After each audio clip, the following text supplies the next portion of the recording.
नमस्कार मंडळी, सर्वांना श्री स्वामी समर्थ. स्वामी महाराजांच्या कृपेने तुमच्या मनातल्या सर्व इच्छा मनोकामना पूर्ण होत हीच महाराजांच्या चरणी प्रार्थना करते आणि आजच्या व्हिडिओला सुरुवात करते. तर मागील व्हिडिओमध्ये आपण पाहिलं की स्वामी महाराजांच्या इच्छेशिवाय पर्ण देखील हालत नाही. तोच व्हिडिओ आपण आज पुढे कंटिन्यू करणार आहोत.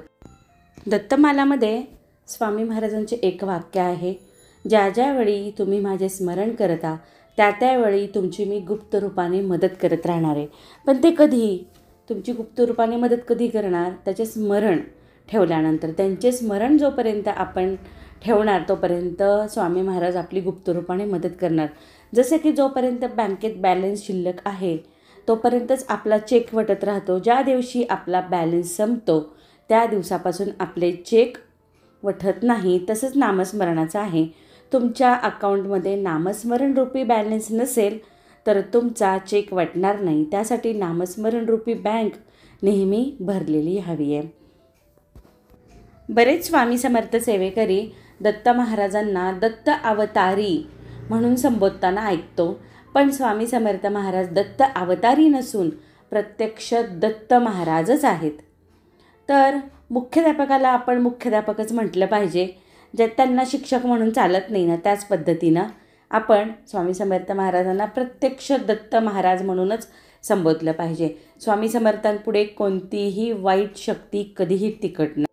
स्वामींसोबत आपण आपले नाते इतके घट्ट बनवायचे की आपण कुठूनही साथ घातली तर महाराज धावले पाहिजेत.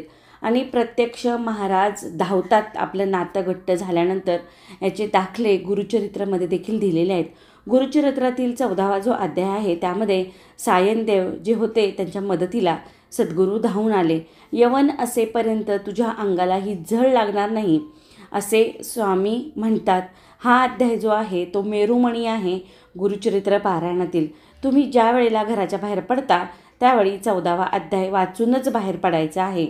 त्या अध्यायाचा भावार्थ सारांश असा आहे की जववरी तू परतून येसी असो आम्ही भरवसी, तुवा आलिया संतोषी जाऊ आम्ही येथून.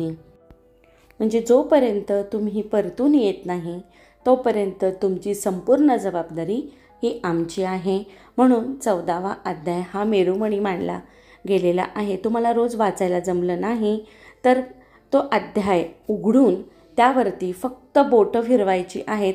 आता तुम्हाला प्रश्न पडेल की रोज तो गुरुचरित्र ग्रंथ काढायचा का आणि रोज त्याचा तो 14वा अध्याय आपण उघडून त्यावरती बोट फिरवायचं का? तर नाही. 14वा अध्याय गुरुचरित्रातील 14वा अध्याय ह्याचं एक छोटंसं सेपरेट असं पुस्तक मिळतं. कोणत्याही जिथं देवपूजेचं सामान मिळतं किंवा कथाग्रंथ भेटतात त्या ठिकाणी गुरुचरित्रातील 14वा अध्याय हे पुस्तक मिळून जातं. ते पुस्तक आपण आपल्यासोबत ठेवलं, आपल्या घरात ठेवलं आणि रोजच्या रोज त्याच्यावरती बोटं फिरवणे किंवा तो अध्याय वाचणे, त्या ग्रंथाला नमस्कार करून बाहेर पडावे. आपण आपल्या वेळेनुसार आणि सोयीनुसार रोजच्या रोज करावे. पण रोज बाहेर पडताना देखील आपण चांगल्या कर्मामध्ये असावे. आता इथे एक उदाहरण देते. तुम्ही कोणतंही व्यसन कराल आणि म्हणताल देवाची जबाबदारी आहे आणि मला घरी परत आणण्याची, तर तसं नाही आहे. तुमचे कर्म जे आहेत, तुम्ही जे कर्म कराल तसे कर्म तुम्हाला परत मिळणार आहे. समुद्रात जर आपण घाण टाकली तर ती आपल्याला व्याजासकट परत मिळणार आहे. तर कर्माचंही तसंच आहे. त्यामुळे तुम्ही जे कराल ते चांगल्या हेतूने करा. महाराजांचे स्मरण चांगल्या हेतूने करा. तुम्ही एखाद्या संप्रदायामध्ये म्हणजे दत्त महाराजांचे संप्रदाय, स्वामी महाराजांचे संप्रदाय असो, तुम्ही ज्या वेळेला त्यांची श्रद्धेने बोट धरता त्यावेळी तुमच्यासाठी त्यांनी सर्व व्यवस्थित नेमणूक करून ठेवलेली असते. जेव्हा चोळाप्पांच्या घरी स्वामी महाराज आले ना, म्हणजे जेव्हा स्वामी महाराज प्रथम अक्कलकोटमध्ये आले तेव्हा ते अक्कलकोटच्या वेशीवरती खंडोबाचे मंदिर आहे.